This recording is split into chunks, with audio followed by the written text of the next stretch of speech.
Saris had been practicing his wing-folding technique for 3 months, and he still knocked someone's briefcase off their arm at least once a week. Today it was a Pelian businessman who grunted but didn't complain. Everyone on Transit Station Gamma 7 had learned to give each other grace during rush hour. There were 47 different species trying to get through the same turnstiles every morning, and patience had become the unofficial station motto. The dragon squeezed through the barrier meant for human-sized bodies, careful to tuck his tail just right. His blue scales scraped against the metal frame with a sound that made his teeth ache, but he'd gotten better at it. Much better than his first week, when he'd gotten stuck for 20 minutes while station security tried to figure out how to extract a 2-ton dragon without calling the fire department. Platform 12 stretched ahead, already crowded with the morning commuters. Saris could smell the coffee from Griff's cart, that bitter, wonderful scent that meant civilization. Real civilization, not the isolated mountain peaks where he'd grown up. Not the cold caves where dragons sat alone counting treasure that nobody wanted to steal anymore. A Quesh family rolled past him, their blob-like bodies shimmering pink in the platform lights. The youngster waved a pseudopod at Saris, and he carefully waved back with one claw. The parent made an apologetic gesture, but Saris just smiled. He'd learned smiling. It took practice when you had that many teeth. "Large today, Saris?" Griff called from his cart, already reaching under the counter. "Please," Saris rumbled, his voice deeper than he meant it to be. He still hadn't mastered the indoor voice thing. The Pelian pulled out a mug the size of a soup bowl, specially made and kept just for him. Saris felt something warm in his chest that had nothing to do with his fire glands. 3 weeks ago, Griff had just started keeping the mug there, never made a big deal about it, never asked for extra payment. Just saw a problem and fixed it quietly. That was what humans did, apparently. They saw problems and fixed them, usually in ways that helped everyone. Saris paid with his station card, the one he'd gotten modified to work with his claws. Everything here had modifications, little adjustments that let everyone exist together. The Vorns had crystalline bodies that chimed when they moved, so the audio announcements included visual signals. The Quesh couldn't use stairs, so there were ramps everywhere. Dragons couldn't fit in standard seating, so the trains had reinforced standing areas with high ceilings. Nobody was asking anyone to change what they were. They just changed the spaces to fit everyone. The Hypertrain hummed into the station right on schedule. Saris had been riding this exact train for 2 years now, ever since he'd fled his homeworld and everything he was supposed to be. The doors opened with that familiar hiss, and the crowd shuffled forward with practiced efficiency. Bate was already in her usual seat, tablet in hand, reading something that made her frown in concentration. She was human, middle-aged, always wore comfortable shoes and a jacket with too many pockets. She'd never said more than "excuse me" and "have a good day" to Saris in all these months, but he'd started thinking of her as a constant, like the coffee cart, like the conductor's crystalline voice announcing stops. Today, though, she looked up as Saris positioned himself in the standing area near her seat. Their eyes met for just a second, and she smiled before going back to her reading. Saris's hearts did something complicated. The train lurched into motion, and Saris automatically adjusted his stance. He'd gotten good at this too, at moving with the rhythm of the train, at being just another body in the flow of commuters. Around him, dozens of species swayed together, heading to their jobs in the city center. He worked as a data analyst for an interstellar insurance company. It was boring work, the kind of boring he'd dreamed about when he was young, and everyone expected him to be impressive. Terrifying, powerful, alone. Dragons weren't supposed to want ordinary things. They were supposed to want dominance and gold and fear in the eyes of lesser beings. But Saris had never wanted any of that. He'd wanted to know what it felt like to have neighbors, to say good morning to the same people every day, to worry about being late for work. His tablet buzzed with a notification, probably his mother sending another message about duty and heritage and disappointment. He ignored it. She'd been sending those messages for 2 years. They'd probably continue for another century at least.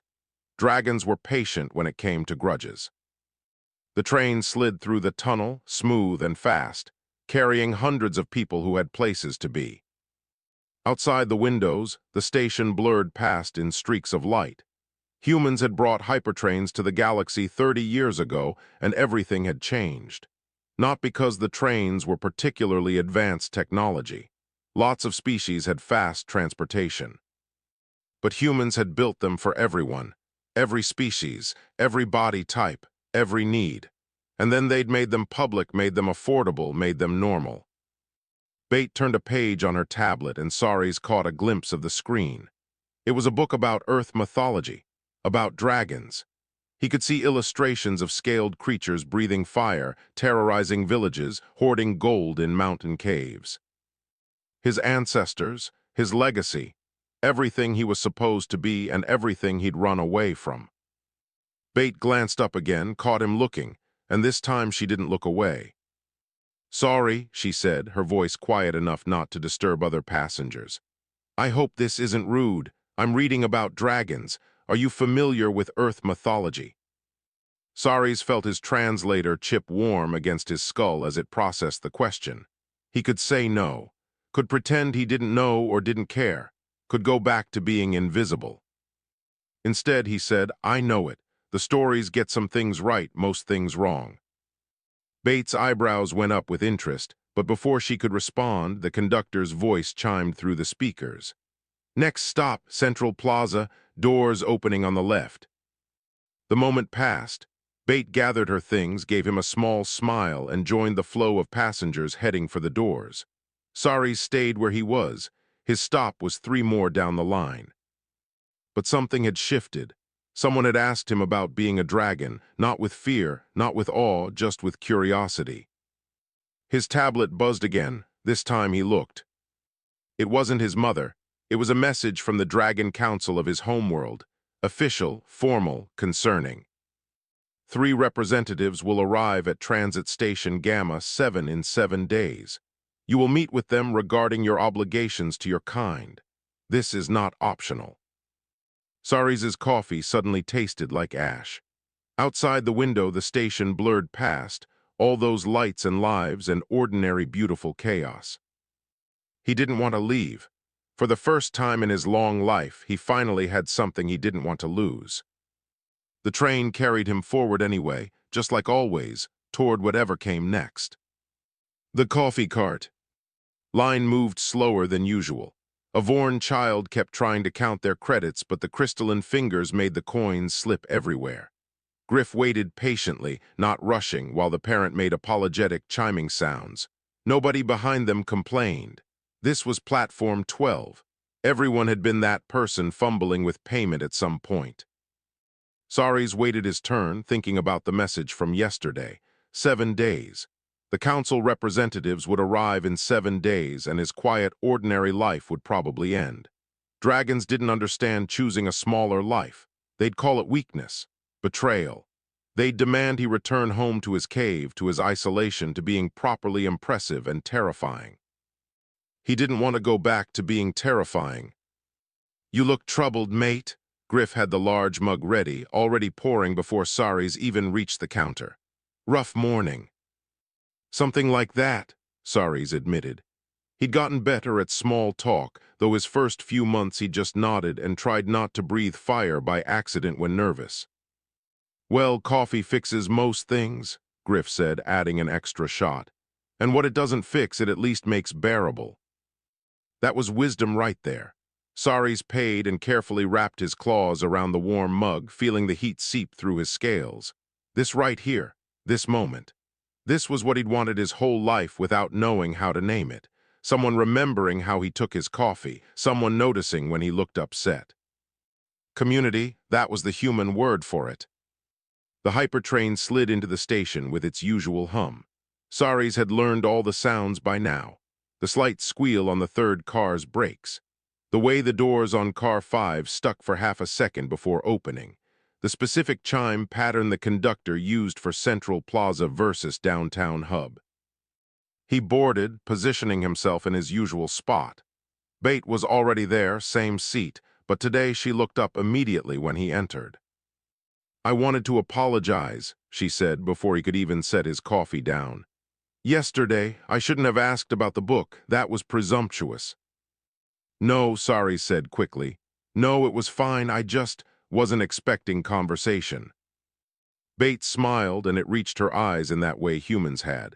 I'm Bate, by the way. I've seen you on this train for months, but never properly introduced myself. I'm a xenoanthropologist.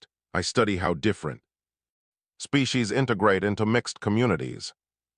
Sorries, he replied, feeling his nervousness settle a bit. I'm a data analyst, very boring compared to your work. Boring is underrated, Bates said. She held up her tablet, showing the dragon mythology page. I'm actually researching integration patterns.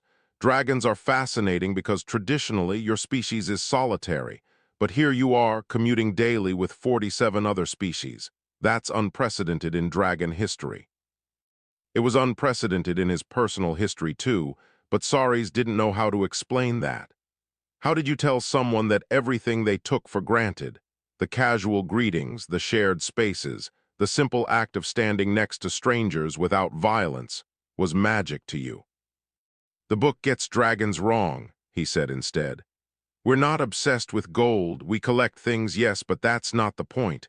We collect because when you live alone for centuries, objects are the only constant.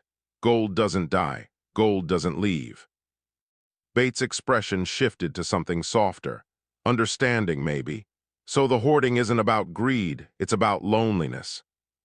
Nobody had ever phrased it that way before, but yes, exactly yes. The mythology also gets the fire-breathing wrong, Saris continued, feeling more confident. We don't breathe fire when we're angry. We breathe fire when we're scared or defensive. Terror makes us dangerous, not rage. A small Quesh child rolled down the aisle, moving too fast, and bumped into Saris's leg. The parent rushed over, colors flashing apologies in patterns Saris's translator, Chip, rendered as mortified concern. Oh stars, I'm so sorry. He's still learning spatial awareness, please don't. Saris carefully lowered himself down, bringing his massive head to the child's level. The little Quesh stared at him with wide sensory nodes, trembling slightly. It's okay, Saris said gently. I'm still learning spatial awareness too. I knocked over a briefcase this morning. The child's colors shifted from frightened purple to curious orange. A tiny pseudopod reached out, hesitant. Would you like to touch my scales? Saris asked. They're not hot, they're actually quite cool. The parent looked shocked but didn't intervene. The little Quesh pressed their pseudopod against Saris's snout, feeling the texture of his scales. Wonder replaced fear in those color patterns. Pretty, the child said in the simple way. Children had of distilling complex things to their essence. Thank you, Saris replied. You're pretty too. The parent managed to corral their child back to their seat, but kept glancing back at Saris with an expression he was starting to recognize. Surprise mixed with reassessment. The look people got when their expectations crashed into reality, and reality was gentler than expected. Bate was watching him with that same studying expression she probably used in her research. You're very good with children, very patient. Children aren't born afraid of me, Saris said. They only learn fear if adults teach it to them. I'd rather teach something else. His tablet buzzed, another message from the council. He looked at it, felt his fire glands heat with stress, and quickly set the tablet face down. Bad news, Bate asked. Saris hesitated. He'd never told anyone here about his situation, about being a disappointment to his entire species, about representatives coming to drag him back to proper dragon behavior. But Bate had kind eyes, and she'd called him unprecedented, like that was a good thing. Representatives from my homeworld are coming, he said quietly. They want me to return. They think living here, riding the Hypertrain, working an ordinary job, they think it's shameful, weak. What do you think? Bate asked. Nobody had ever asked him that before. What did he think? Not what was traditional, not what was proper. What did Saris himself actually want? I think, he said slowly, that I've never been happier. I think riding this train every morning is the best part of my day. I think knowing Griff saves a special mug for me matters more than any gold hoard. I think. He paused, looking around the car at all the different species, all going somewhere all together. I think humans taught the galaxy something my people never learned. What's that? That being together is better than being superior. The conductor chimed the Central Plaza stop. Bait gathered her things but didn't stand yet. How long until they arrive? She asked. 6 days. Then we have 6 days to figure this out, she said, and the way she said we made Saris's hearts ache with gratitude. The train moved on, carrying them forward, carrying them together. Saris's apartment was built for medium-sized species, which meant it was approximately 3 sizes too small for a dragon. His tail curled around his makeshift bed, his wings pressed against the walls, and his head barely fit through the bathroom door. He'd looked for larger housing when he first arrived, but this place had a window. The window faced the Hypertrain lines. From here at night, he could watch the trains crisscross through Transit Station Gamma, 7 like glowing veins carrying life through the structure. Blue lines, red lines, green lines, all moving on their schedules, all carrying people home or to work or to visit friends or to start new lives. The window was worth the cramped space. Tonight he couldn't enjoy the view. His tablet kept buzzing with updates from the Dragon Council. They'd sent specifications for where he should meet them, not at the station proper, not at the transit hub. At Landing Bay 7, the area reserved for private ships and important visitors. Dragons didn't use public transportation. Dragons arrived in style, making statements, reminding everyone they were old and powerful and not like ordinary beings. Saris hated Landing Bay 7 already. He'd tried to work after getting home, pulled up his insurance data files, attempted to focus on risk assessment algorithms. But the numbers blurred together. 3 days.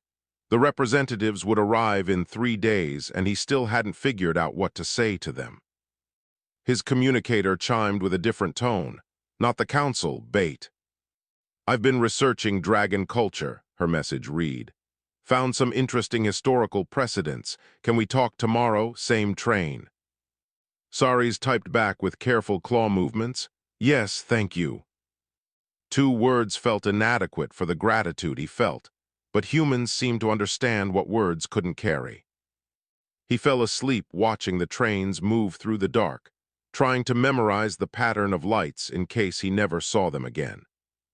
The next morning, Platform 12 felt different. Word had spread somehow, the way news always spread in close communities. Griff had his large mug ready, but also added a pastry. On the house, the Pelion said firmly when Saris tried to pay. Everyone needs extra sugar when dealing with difficult relatives. The Vorn family from yesterday waved their crystalline appendages in greeting. The Quesh child rolled over with their parent following, and the little one pressed against Saris's leg, and what he'd learned was their version of a hug. Be brave, the child said in simple words, colors flashing. Encouragement patterns. How did they all know? Saris hadn't told anyone except Bait. But apparently Bait had told others, or others had noticed his distress, and now the entire platform seemed to have decided they cared about his problem. This was what community meant. Your problems became everyone's problems, not as a burden but as a shared concern. Bait boarded the train with a physical notebook this time, old-fashioned paper filled with handwritten notes. She sat in her usual spot and gestured for Saris to come closer. I found something, she said, keeping her voice low. Dragon culture has this concept called the trial of worth. When a dragon's choices are questioned by the council, they can demand a trial to prove their path is valid. I know about trials of worth, Saris said carefully. They're usually combat-based, demonstrations of strength, fire-breathing contests, things I'm not good at anymore. Usually, yes, Bait agreed. But here's the interesting part. The historical texts say the challenger gets to define the terms of the trial. The council sets the question, but you set the test. Saris felt something spark in his chest, not fire but hope. They'll question whether I'm still a proper dragon, he he said slowly, thinking it through. Whether living here has made me weak. And you get to define what strength means, Bate finished. What tests would prove dragon worth to you, not to them, to you? The train hummed through its tunnel, and Saris looked around the car. Dozens of species, all different sizes and shapes and needs, all existing together in a space that made room for everyone, all heading somewhere that mattered to them. Integration, he said. The ability to exist in a shared space without causing harm, to be powerful without being destructive, to be different without being separate. Bates' smile was fierce and proud. That's brilliant. Can they refuse if you phrase it as a proper trial? Dragon honor codes are very specific, Saris said. If I invoke the trial of worth correctly, they have to accept, but, he paused, doubt creeping back. They're old, Bate, ancient, set in their ways, they won't understand why this matters. Then we'll show them, Bate said. She looked around the car, seeming to calculate something. How many people ride this train during rush hour? This car, about 80. The full train, maybe 500. And how many species? 23 different species use this line regularly. Bates' smile got wider. Saris, what if the trial wasn't just about you? What if it was about proving that what humans built here, what all of you built here together, is actually stronger than the old dragon way? The conductor chimed the approach to Central Plaza.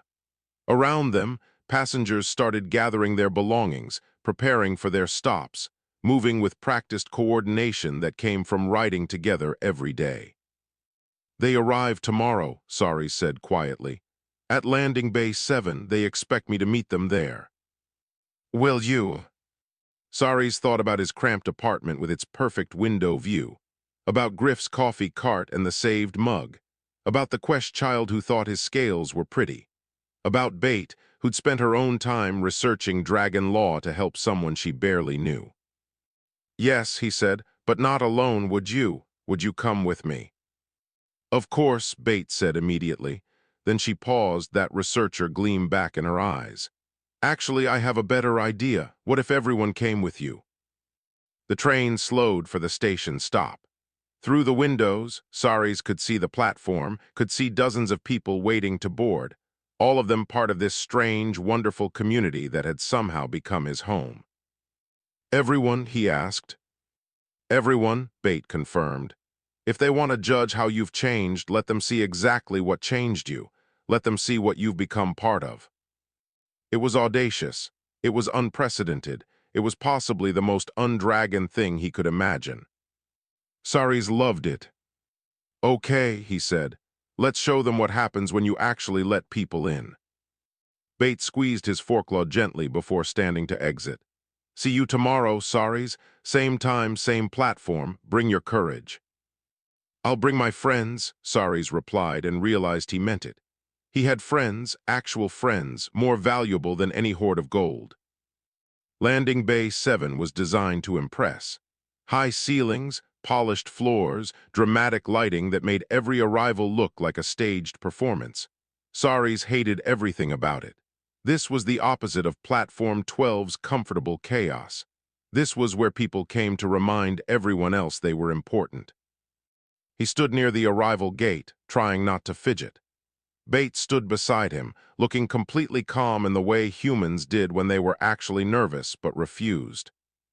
To show it, behind them, spreading out across the bay in a way that looked casual but was absolutely deliberate, stood about 50 other beings from the morning train. Griff had closed his coffee cart for an hour. The Vorn family had brought their children. The Quesh parent and child were there, colors cycling through supportive patterns. Even the conductor had come, their crystalline form chiming softly with each small movement. They're going to be confused, Saris said quietly. Good, Bate replied. Confusion is the first step toward understanding. The arrival display chimed. Ship EF-872 from Dragon Homeworld Designate had docked. Saris felt his fire glands heat with anxiety. His scales itched. His tail kept trying to lash even though he forced it to stay still. Bates' hand rested gently on his forearm. Just a touch, just a reminder that he wasn't alone. The airlock opened with a hiss of equalizing pressure. 3 dragons emerged, and the bay suddenly felt much smaller. Vorath came first, ancient and massive, his red scales darkened with age, his eyes sharp and judgmental. Behind him walked Shrenis, lean and cruel-looking, her green scales polished to an intimidating shine. Last came Dulmech, the quietest of the council representatives, gray-scaled and thoughtful in a way that was somehow more unnerving than the others' obvious aggression. They moved with the absolute confidence of beings who'd never been challenged, never been questioned, never been told no. Vorath's gaze swept the bay and landed on Saris. Then, with visible disdain, moved to the crowd gathered behind him. "This is how far you've fallen," Vorath said without preamble, his voice carrying the weight of centuries.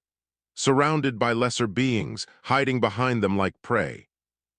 "I'm not hiding," Saris said, forcing his voice steady. "I'm introducing you to my community." Shrenis laughed, a sound like breaking glass. "Community? You mean your pets? Your amusing little collection of inferiors who tolerate you because you've made yourself harmless." The Quest child's colors flashed angry red, but their parent quickly pulled them back. Griff's fur bristled. Bates' expression went very cold in that particularly dangerous way humans had. But Saris stepped forward, putting himself between the council representatives and his friends. "I invoke the trial of worth," he said formally, using the old language that his translator, Chip, rendered as archaic dragon dialect. "My choices have been questioned. I claim the right to prove my path has value." Vorath's eyes narrowed. Beside him, Dulmech's expression shifted to something like interest. "You dare," Vorath said slowly, "you dare invoke sacred tradition while standing in this public transportation hub, surrounded by beings who can't even fly." "The trial of worth doesn't specify location," Saris replied, his heart hammering but his voice clear. "And I choose here, I choose now, I choose these witnesses." "Very well," Vorath said, a cruel smile spreading across his features. "We set the question. Have you maintained dragon strength and dragon pride, or have you become weak and diminished by this pedestrian existence?" "Accepted," Saris said, "and I define the tests." That made Vorath pause. Ancient tradition was absolute. Once invoked properly, the challenger set the terms. Even the council couldn't override that without breaking their own laws. "Speak your tests," Dulmech said quietly. Saris took a deep breath. Around him, he felt rather than saw his friends move closer, not interfering but supporting. Present. "3 tests," he said. "First test. Navigate Platform 12 during morning rush hour without causing delays or harming anyone. Prove you can exist in a shared space." Shrenis snorted. "Absurd. Dragons don't navigate around lesser beings, they move aside for us." "That's the test," Saris said firmly. "Second test, ride the Hypertrain for 1 complete route, follow all protocols, show courtesy to other passengers, prove you can integrate." "This is not strength," Vorath growled. "This is submission." "Third test," Saris continued, ignoring him. "Demonstrate that you can be trusted by those smaller and weaker than you. Prove that power doesn't require fear." Silence fell over the landing bay. The 3 ancient dragons stared at Saris like he'd just suggested they eat dirt. "These aren't trials," Vorath finally said.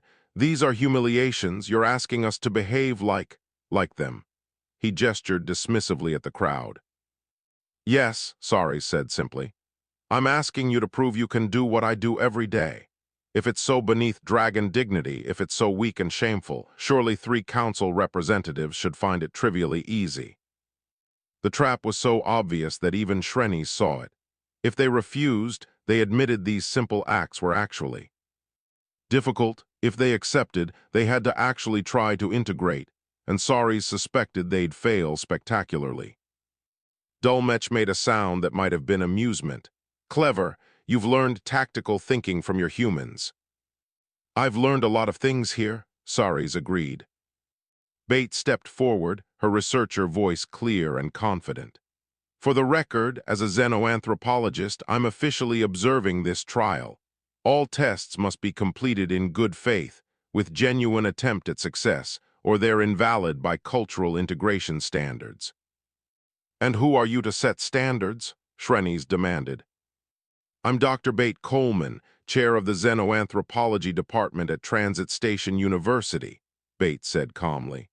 I've published 47 papers on integration patterns. I'm also Saris' friend, and I'm not letting you cheat. The word friend echoed through the bay. Saris felt warmth spread through his chest that had nothing to do with fire. Vorath looked at Bate like she was an insect that had dared to speak.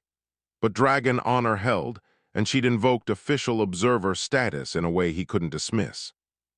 Fine, Vorath said coldly.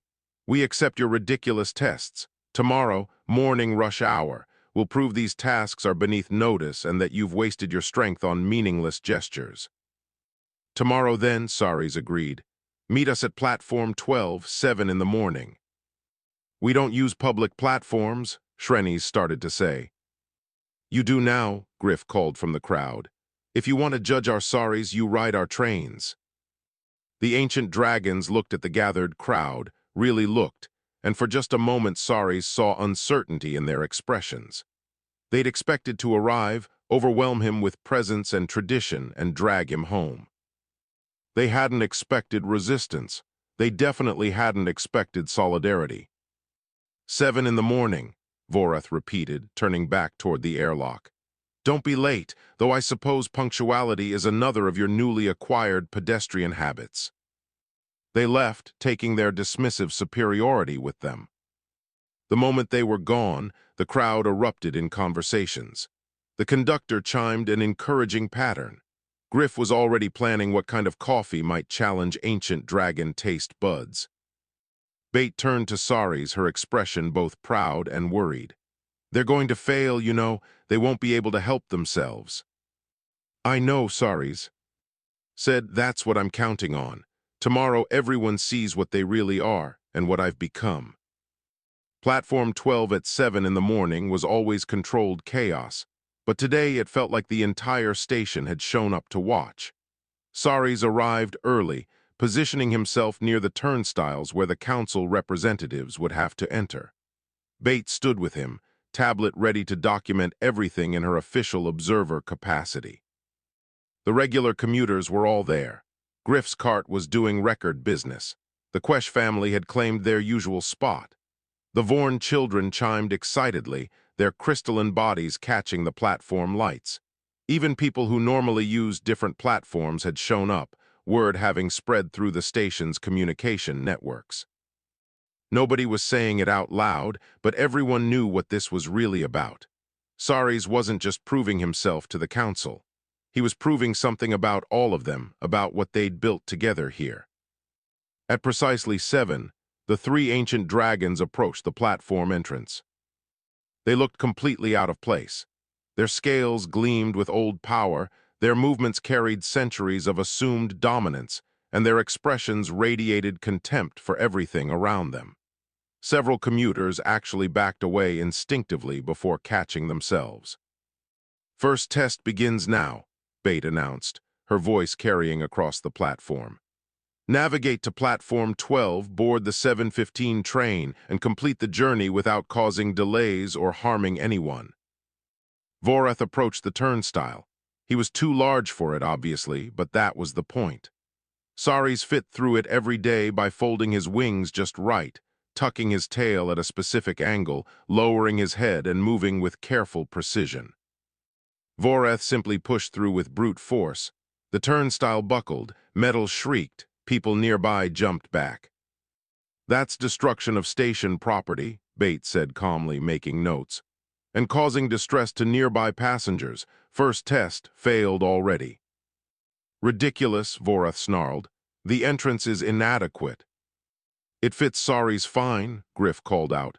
He manages every day. Shrenes tried next, attempting to slither through with more grace, but her wings caught on the frame and she instinctively lashed out, her tail smacking a support beam hard enough to leave a dent. More property damage, Bate noted, and you nearly hit that Pelian child. It should have moved, Shreni said coldly. Children have right-of-way on all platforms, the conductor chimed, their crystalline voice carrying undeniable authority. Station Regulations, Section 47. Dolmetsch was last. He studied the turnstile for a long moment, watching how other passengers moved through it. Then, carefully, deliberately, he folded his wings and lowered his head. He got stuck halfway through. The platform went silent. An ancient dragon, easily 3 times Saris's age, wedged in a turnstile designed for human-sized beings. It should have been funny. Instead, it was somehow sad. "Would you like help?" Saris asked quietly. Dolmetsch's eyes met his, pride warred with practicality. Finally, he nodded. Saris walked over and gently adjusted Dolmetsch's wing angle, showing him the specific fold that made it possible. "You have to rotate here, then tuck the left side first. It's not intuitive." Dolmetsch followed the instructions and slipped through. "You do this every day." "Every day," Saris confirmed. They moved toward the platform proper. Rush hour was in full swing now, with hundreds of beings flowing in practiced patterns. The ancient dragons moved through them like boulders in a stream, creating turbulence wherever they went. Vorath stepped directly into someone's path, expecting them to move. They collided. The person's coffee spilled. "Watch it," the person snapped, then saw what they'd bumped into and went pale. "You watch where you're going," Vorath rumbled, fire flickering at the edges of his nostrils. "Actually," Bate said, "you stepped into occupied space. By platform etiquette, you were at fault. You should apologize." "Dragons don't apologize to." "Then you fail the test," Bate interrupted. "Courtesy is required for integration." Shreni's tried to move toward the coffee cart, but she went against the flow of foot traffic. People had to dodge around her. The crowd's rhythm disrupted. Frustrated mutters followed her wake. Griff watched her approach with his arms crossed. "Back of the line, miss." "I don't wait in lines," Shreni said. "Then you don't get coffee," Griff replied cheerfully. "House rules." "This is absurd," Shreni's hissed. "We're being judged by beings who should be grateful we even acknowledge their existence." The Quest child rolled up to Vorath, their colors cycling through curious patterns. The parent tried to stop them, but children had their own logic. "You're shiny," the child said, "but your mean Saris is nice." Vorath stared down at the small blob-like being with complete incomprehension. Here was something tiny, helpless, that should be terrified. Instead, it was criticizing him. "Get away from me," Vorath said. "That's not nice," the child said, colors flashing disappointed blue. The parent finally retrieved their offspring, but not before giving Vorath a look that communicated volumes about disapproval. The 7:15 train arrived. The crowd moved forward with practiced efficiency, everyone knowing their place in the flow. Saris had positioned himself to board last, as he always did, taking up his standing spot only after everyone else was settled. The council representatives tried to board first. It created immediate problems. Vorath's bulk blocked the doorway. People behind him couldn't get through. The conductor's chimes became increasingly urgent as the schedule slipped. "You're causing delays," Bate announced. "Second part of the test failed." "This infrastructure is designed wrong," Vorath protested. "It's designed for everyone," Bate countered. "Humans built these trains knowing 47 different species would use them. The infrastructure isn't wrong. Your approach is." Finally, they managed to board. The ancient dragons took up most of the standing area, their wings brushing against other passengers, their tails taking up floor space, their presence making everyone uncomfortable. Saris had learned to make himself smaller somehow, to exist among others without overwhelming them. The council representatives radiated "I am here" in ways that made the entire car tense. The train lurched into motion. Vorath didn't adjust his stance and nearly fell into a Vorn. Shreni's tail lashed reflexively, forcing people to duck. Dolmetsch stayed very still, but his expression suggested he was finally understanding something. "How do you do this?" Dolmetsch asked Saris quietly. How do you make yourself fit? You stop trying to be the most important thing in the room, Saris replied. You become part of something instead of above it. The train carried them forward through the tunnels. Around them, regular commuters were going about their morning routines, reading tablets, chatting quietly, drinking coffee. They'd incorporated 3 massive ancient dragons into their commute, with minimal disruption, because they'd decided to tolerate the intrusion. But tolerance wasn't acceptance. The difference was subtle but profound. Vorath seemed to sense it. His eyes tracked the passengers, seeing how they deliberately didn't look at him, not from fear, from dismissal. They judged him rude and were treating him accordingly. Nobody had ever dismissed a dragon before. The conductor announced the next stop. Vorath pushed toward the door too early, blocking the aisle again. Wait for the train to stop, Sari said. You'll throw people off balance. I'll do as I please, Vorath snapped. The train braked. Vorath stumbled into 2 passengers. One of them pushed back, irritated. Learn some manners, they said, then realized what they'd said and to whom. But the damage was done. The trial was over, and everyone had seen exactly what they needed to see. The train arrived at Central Plaza to find the platform packed. Word had spread beyond Transit Station Gamma 7. News crews from 3 different networks had set up cameras. Security had to manage the crowd. This was no longer just about one dragon's choice. It had become something bigger. Bates stepped off first, her official observer tablet held ready. Based on documented evidence from tests 1 and 2, the Council representatives have failed to demonstrate basic integration capabilities. They've caused property damage, scheduled delays, distressed passengers, violated courtesy protocols, and shown consistent inability to navigate shared spaces. This proves nothing, Vorath said, his voice tight with barely contained rage. These tests are designed to humiliate, not to measure true dragon worth. You set the question, Saris reminded him. You asked if I'd maintained dragon strength and pride. I'm showing you what strength looks like here. It's not about dominance, it's about coexistence. Weakness dressed up as philosophy, Shrenis hissed. You've become a domesticated pet performing tricks for your masters. Nobody here is anyone's master, Bates said firmly. That's the point you keep missing. Humans didn't conquer the galaxy. They built infrastructure and invited everyone to use it. There's no hierarchy here, just community. There's always hierarchy, Vorath insisted. The strong rule, the weak serve, that's nature. Nature, Griff said, stepping forward from the crowd, is what you make of it. Humans taught us. Something better than nature. They taught us civilization. The ancient dragons looked at the Pelion like he'd grown a second head. The concept seemed to genuinely confuse them. Dolmetsch, who'd been quiet throughout, finally spoke. I don't understand. Why would beings choose to limit themselves for the comfort of others? Where's the advantage? That's what I'm trying to show you, Saris said. The advantage is belonging. Look around. Every species here is different. Different needs, different abilities, different challenges, but the system works because everyone gives a little to make it work for everyone. And what does that give you? Dolmetsch asked. What do you personally gain? Saris looked at Bate, who'd spent her own time helping him. At Griff, who kept a special mug just for him. At the Quest child, who thought his scales were pretty. At the conductor, who'd closed his route to come support him. At all the beings who'd shown up, not because they had to, but because they'd decided he mattered.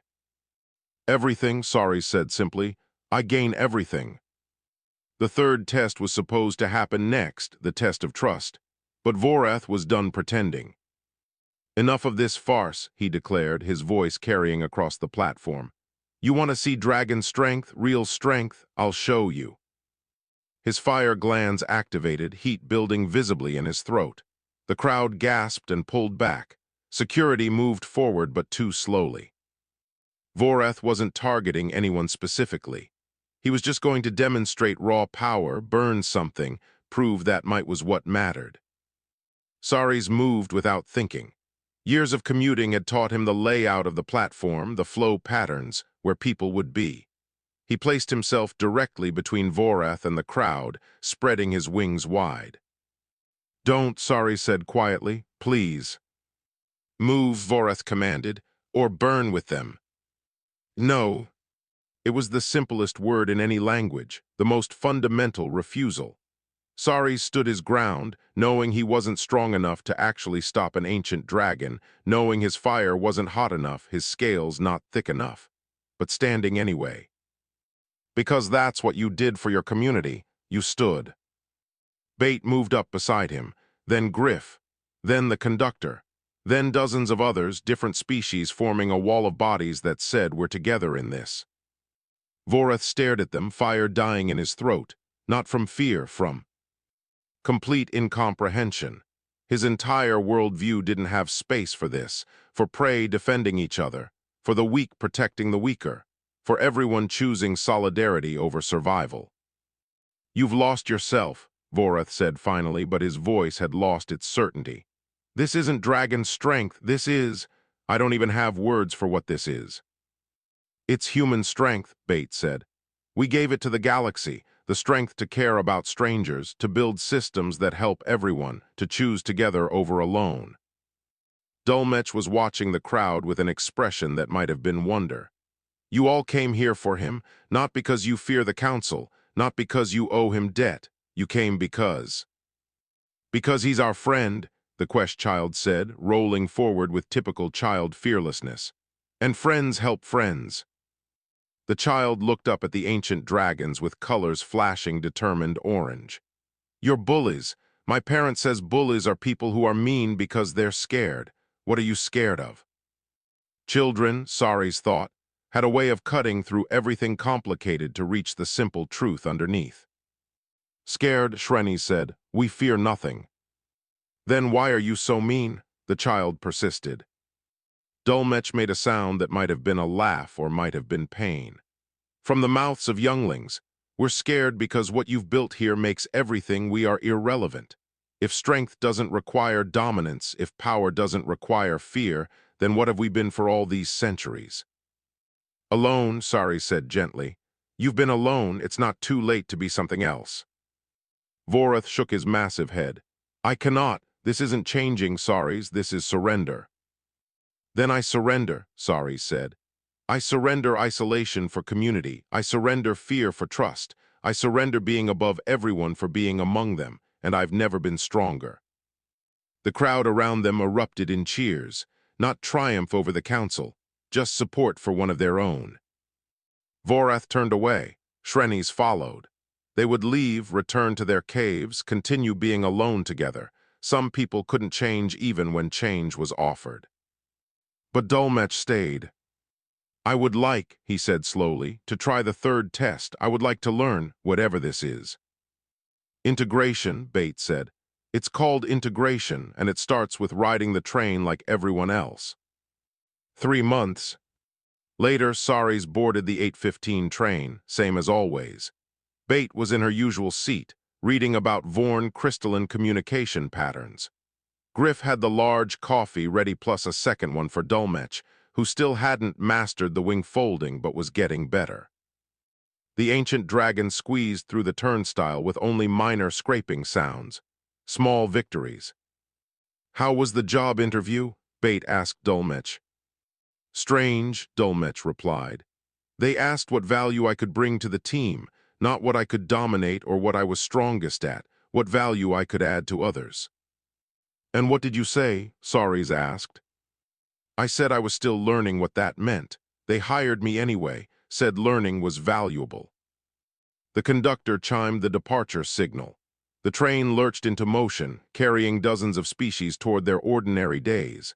Outside, stars streaked past in lines of light. Sari sipped his coffee and watched Platform 12 disappear behind them.